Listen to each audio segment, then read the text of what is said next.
watching Spider-Man at the same time next week. Now, you may remember Damon Hill was here, top champ, last week, and he promised you all of these goodies. A top-scale electrics kit, a book by his dear self here, and a video of Damon Hill, and his jacket as touched by Damon Hill. And he asked you this question. I'm going to see if I can get this right this time, because Mr. Yentop is standing very nearby. The question was, how many Grand Prix races has Damon won in his Formula One career? The answer was 21. Is that right? Is that right? Yes, I got it right. The answer was 21. Let's spin the tombola. Round we go. Yes. Would you like some special anniversary cake? Oh, yes, okay. Oh, wait. That would be too disgusting to contemplate. Oh. Can I have a go on the camera? I could do it. Excuse me, I'm just going to try and pick a moment. Thank you for... Oh, I'm terribly sorry. Let's pick that winner. The answer, of course, was 21. Where's the lid? Oh, I'm so excited. Delve right into the depths. And the winner is... right way up. It's John Carroll from Hampton. All evening. Oh, we're in a way straight to you right now. But no, right now, it's time to express yourself. Yes, express yourself. It's Art Forum. Oh, thank you. Tremendous. Oh, hello, I'm Dominic Belgedis. And I'm Daniel Cakebread. That's right, and this is Art Forum. Now today we're looking at portrait painting, because many great artists have painted portraits in many different ways, haven't they, Daniel? Yes, indeed, Dominic. For example, this portrait of Vincent van Gogh, which he painted of himself. Yes, now you can see that Van Gogh here has really expressed himself using very bright and vivid colours. Yes, and now let's take a look at this painting by Picasso, a portrait of a woman called Weeping Woman. Yes, now you see, Picasso has really captured the character of this woman, but in an altogether very different way. Yes, he painted it without his glasses on. No, Daniel, no, it's supposed to be like that. You see, this is Cubism. You see, Cubism is a form of abstract painting. Actually, I've done a portrait of you in an abstract style. Oh, look, marvellous. there. Oh, Dominic, oh, it's just a load of old scribble. Oh, yes. No, it is. I'm sorry. No, what am I doing? This is a painting my nephew brought home from playgroup. No, this is my portrait of you. There we are. Oh, Dominic, it's wonderful. Oh, I love it. Oh, tremendous. Yes. Oh, Dominic, I've done a painting of you too, but I've done it in the minimalist style. Oh, right. Here, what do you think? Oh, where is it? Oh, yes. There. Oh, yes. Oh, tremendous. Very minimalist. Yes. Anyway, now I think it's time to introduce our special guest. So please welcome the international pop singing superstar, Sting. Hello, Sting, and welcome to Art Forum. Yes. Now, Sting, you like to patronise the arts, don't you? Yes, and you like to patronise me, don't you? Oh, no, Sting, no. How could the likes of us look down on you? Yes, you're an intelligent man, Sting. You're like Jimmy Nail with A-levels. Yeah. You used to be a teacher too, didn't you? Did you teach art? No, I didn't. Oh, and what did you teach them? Was it English, history? It obviously wasn't music, was it? Here we go again. Look, I haven't come here for you to insult my music, all right? I'm ever so sorry. Should we insult your hair instead? No! Look, I thought you wanted to paint my portrait or something. No, we do, Sting, we do. Have you ever had your portrait painted before? Yes, as it happens. Ooh, look at Jimmy Savile. Can we have a look at it then? Well, there are several portraits of me on the cover of this book. It's called Sting, the illustrated lyrics, and the artist is called Robert Gligeroff. Oh, tremendous. Oh, yes. Look, Sting, look, it's you. Lots of pictures of you like different people in history. Oh, yes, Yes, and I've written the introduction to the book in which I describe the artist's work and Yes, all right. Well, let's just get on with things, shall we? And we've done some portraits of you ourselves, Sting. That's right, but this time we've made you look like lots of different people from the world of pop. Here's the first one. We call it Sting Zone. There we are.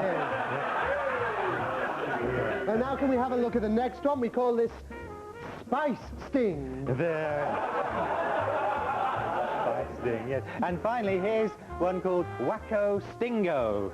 There we are. Oh, yes. Oh, Sting, what do you think of our collection? Very funny, I'm sure. But Jimmy Nail told me about you last week. Well, you've had your fun, I suppose. At least there weren't any stupid bee jokes. Oh, no, I forgot. There is one more pop portrait of you. It's you as voice of the Beehive. There we are. That's right, Sting. Express it. Let yourself go. Let yourself go. Oh, yes. Let it all be angry bees and roll on the floor.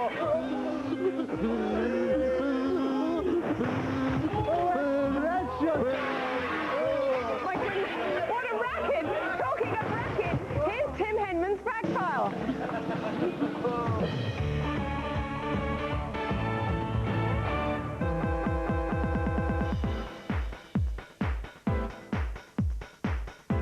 my great-grandmother.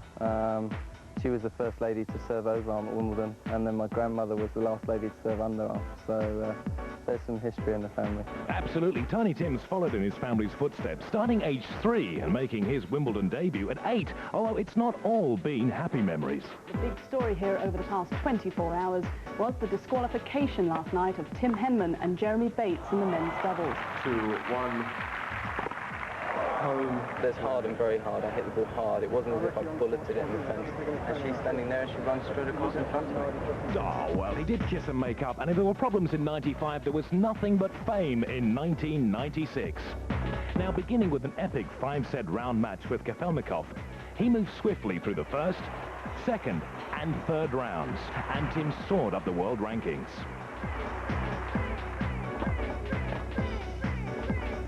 That's it.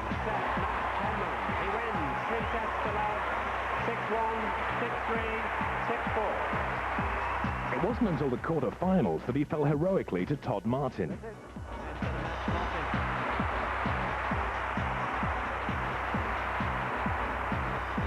Shortly afterwards, with partner Neil Broad, Tim faced a challenge of Olympian proportions, which ended with silver medals. And finally, to reinforce his position as Britain's #1 player, he recently beat Greg Radetzky to win the British National. And with some goodies to give away, it's a good morning now to Tim Henman. You were cringing away there, Tim, weren't you? He doesn't like watching himself on the telly, that's for sure. Now, what's it like to be the great British hope? Because it's been nearly 20 years since a British player got into the quarterfinals at Wimbledon. That's right. So do you feel there's a lot of pressure on you? Not really. It's not something I sort of pay a great deal of attention to. I just try and, you know, concentrate on my tennis. And if people want to label me with great British hope, then that's sort of up to them. Who are your idols in tennis? Because I mean, you know, people tend to like the players that are, you know, quite, you know, mad on the court, like John McEnroe and Agassi. You're not going to shave your hair. Or no, not just yet. I think when you were showing a few of those earlier pictures of me, you looked real cutie in your little yellow t-shirt. Yeah, I was looking smart that day. No, I think Borg, when I was very young, you know, he was at the top of the game when I was growing up, and I think he retired a little bit earlier than everyone would have expected, and then probably Stefan Edberg, and he was somebody I've practiced quite a lot in London with. So those two. One day you could bring out your own underwear range. Maybe. Mr. Borg himself. Maybe. Who, if you could beat anyone in the final at Wimbledon on centre court, who would it be? Who would you thrash? Who would I thrash? I've never been asked that before. I think at Wimbledon probably Sampras. I think I've played him a couple of times. I've never beaten him, and he's probably got the best record at Wimbledon at the moment. So. Do you think you could beat him one day? I hope so. I'm working on it. Fantastic. What about training? How much training do you do a week? We probably train 4.5 hours tennis each day, and then maybe an hour in the gym just to make sure we're in shape. But no, it's something I really enjoy. And wow, great. Now come here. Let me just see how people are. Just clench your muscles there. I'll tell you. Wow, very firm indeed. Very firm indeed. Take my word for it. Now you've got some goodies to give away. We've got a whole stack of stuff here. Look, we've got sports gear. We've got a racket here. Oh, sorry. Can you see the racket there? There it is. And some signed pictures here and in a frame. Photos. Look at those of you in action. And all you have to do if you want to win these goodies is answer this simple question, which is, what do we call the score in tennis when it's 40-40? What do you call the score in tennis when it's 40-40? I'm not going to give you any clues. If you know the answer, send your answers on a postcard to Live and Kicking, P.O. Box 8181, London W12 6LA. And if you have a question for this man, Tim is going to be in the hot seat very, very shortly. Ring this number now.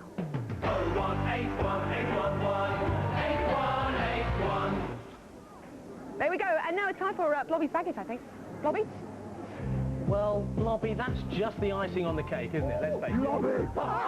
Now it's time for a Blobby's update, live from Blobby's kitchen. That's where we are. If you know the answer to this week's question, then you could get to win this PlayStation as our top prize on Blobby's baggage. How about that? All you have to do is phone us and give the answer to the question.